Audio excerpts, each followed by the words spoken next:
చేసే రివ్యూ ఏదైనా ఉంది అంటే కమిషన్ల మీద రివ్యూ చేస్తాడు. ఇంకెక్కడెక్కడ కమిషన్లు పెండింగ్ ఉన్నాయి, ఎక్కడెక్కడ కమిషన్లు తొందరగా రాబట్టాలో కమిషన్ల మీద రివ్యూ చేస్తాడు తప్ప ఈ ముఖ్యమంత్రి ఏనాడు క్రైమ్ రేట్ మీద రివ్యూ చేయడిన. చేసుంటే పెరగదు కదా క్రైమ్ రేట్. కమిషన్ల మీద ఉన్న ధ్యాస నీ క్రైమ్ రేట్ మీద లేదు రేవంత్ రెడ్డికి. అరే ఇవాళ కూడా అదే పోలీసులను అడ్డం పెట్టుకొని మా నాయకుడు మరి జనార్దన్ రెడ్డి గారి ఇంటి మీద ఇవాళ దాడి చేసి నానా బీభత్సం సృష్టిస్తున్నారు. మా ఎమ్మెల్సీ రవీంద్రరావు గారి ఇంటి మీద దాడి చేసి నానా బీభత్సం సృష్టిస్తున్నారు. అంటే ఏంది మీరు ఏం చేయదలుచుకున్నారు? ఇవాళ మేము ఒక 20 ఫిర్యాదులు ఇచ్చినాం ఇప్పటిదాకా పోలీస్ కమిషనర్కు. జూబ్లీ హిల్స్ ఎన్నికల్లో ఎంత విచ్చలవిడిగా పోలీసులను వాడుతున్నారు, మా నాయకులను ఏ రకంగా పోలీసులు బెదిరిస్తున్నారు ఇస్తే యాక్షన్ లేదు. పైగా మా ఇండ్ల మీద మా నాయకుల ఇండ్ల మీద దాడులు చేస్తాడు. అసలు రేవంత్ రెడ్డి హోమ్ మినిస్టర్గా యు ఆర్ ఫెయిల్, ఎడ్యుకేషన్ మినిస్టర్గా యు ఆర్ ఫెయిల్, మున్సిపల్ మినిస్టర్గా యు ఆర్ ఫెయిల్, ఓవరాల్ గా చీఫ్ మినిస్టర్గా you are utter fail. Why people should vote you?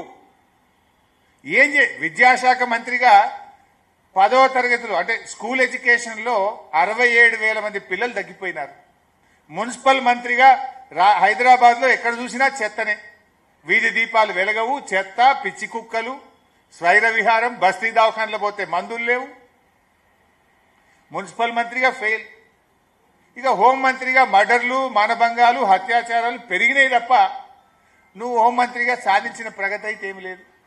Overall గా చీఫ్ మినిస్టర్గా యు ఆర్ అట్టర్ ఫెయిల్. నీ మంత్రులే నీకినరు, నీ ఎమ్మెల్యేలే నీ మీద రోజు ఒక ఎమ్మెల్యే ఉత్తరం రాస్తున్నాడు. ఒక ఎమ్మెల్యేనేమో వరల్డ్ బ్యాంక్ ఉత్తరం రాసిండు నీ మీద నమ్మకం లేక 100 కోట్లు ఇవ్వమని.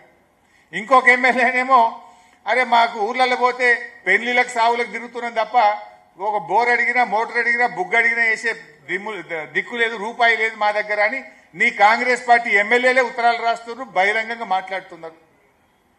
You don't have a control over the government. ఈరోజు బీఆర్ఎస్ పార్టీ ఎందుకు ప్రతిపక్షం బలోపేతం కావాలి?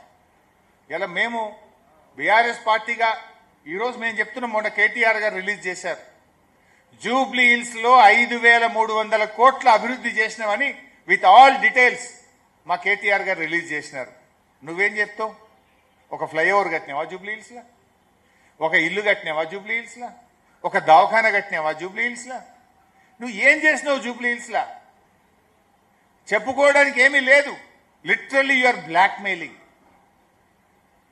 అదే బీఆర్ఎస్ పార్టీ మేమేం చేస్తాం, 9.5 ఏళ్లలో ఎంత అద్భుతంగా ఈ రాష్ట్రాన్ని అభివృద్ధి చేసినామో ప్రజలకు చెప్పాం. ప్రజల కళ్ళ ముందుంది, ప్రజలు దాన్ని అనుభవిస్తున్నారు. జూబ్లీ హిల్స్ ప్రజలకు మంచినీళ్ళు ఇచ్చింది బీఆర్ఎస్, అద్భుతంగా 24 గంటల కరెంట్ ఇచ్చింది బీఆర్ఎస్, జీవో 58, 59 కింద పట్టాలిచ్చి వాళ్ళ ఇళ్లను రెగ్యులరైజ్ చేసింది బీఆర్ఎస్. నువ్వు మాత్రం ఆ ఇళ్లను కూలగొడుతున్నావు బుల్డోజర్లు పెట్టి. హైడ్రా పేరిట భయకంపం సృష్టిస్తున్నావు. నువ్వు నిద్రపోకుండా చేస్తున్నావు పేదల్ని, బస్తీ ప్రజల్ని. అదే బీఆర్ఎస్ ఇవాళ నాడు అభివృద్ధి చేసింది, నేడు ప్రధాన ప్రతిపక్షంగా బీజేపీ అయితే పత్త లేకుండా పోయింది. బీజేపీ ఏం పట్టించుకోలే, 8 ఎంపీలు గెలిచినా బడ్జెట్ లో గుండు సున్నా. ఈ రాష్ట్రానికి ప్యాకేజీ రాదు, మెట్రో రైలుకు పర్మిషన్ రాదు, బీజేపీ కనీసం ఎరువులు కూడా సరఫరా చేయదు. బీజేపీ ఇయ్యది, రేవంత్ రెడ్డి కొట్లాడాడు, ఇద్దరు ఒకటే. కానీ బీఆర్ఎస్ ఈరోజు 2 సంవత్సరాల్లో ఆనాడు అధికారంలో ఉంటే అభివృద్ధి చేసి చూపాం, సంక్షేమ కార్యక్రమాలు అమలు చేశాం, దేశానికి రోల్ మోడల్ గా తెలంగాణ నిలిపాం. దేశం తెలంగాణను చూసి నేర్చుకునే విధంగా ఈ రాష్ట్రాన్ని కేసీఆర్ గారి పాలనలో నడిపించాం. మనం మిషన్ భగీరథ పెడితే దేశం హర్ ఘర్ కో జల్గా దేశం మొత్తము అమలైంది. మనం 1962 పెడితే దేశం మొత్తం 1962 అమలు జరిగింది. మనము చెరువుల పునరుద్ధరణ కార్యక్రమం చేస్తే దేశం మొత్తం అమలు చేసింది. అట్లా అనేక కార్యక్రమాలు దేశానికి మోడల్గా నిలిపాం. ఈరోజు ప్రతిపక్షంలో కూడా ప్రభుత్వాన్ని నిద్రపోనిస్తలేము. 6 గ్యారంటీల మీద అడుగడుగున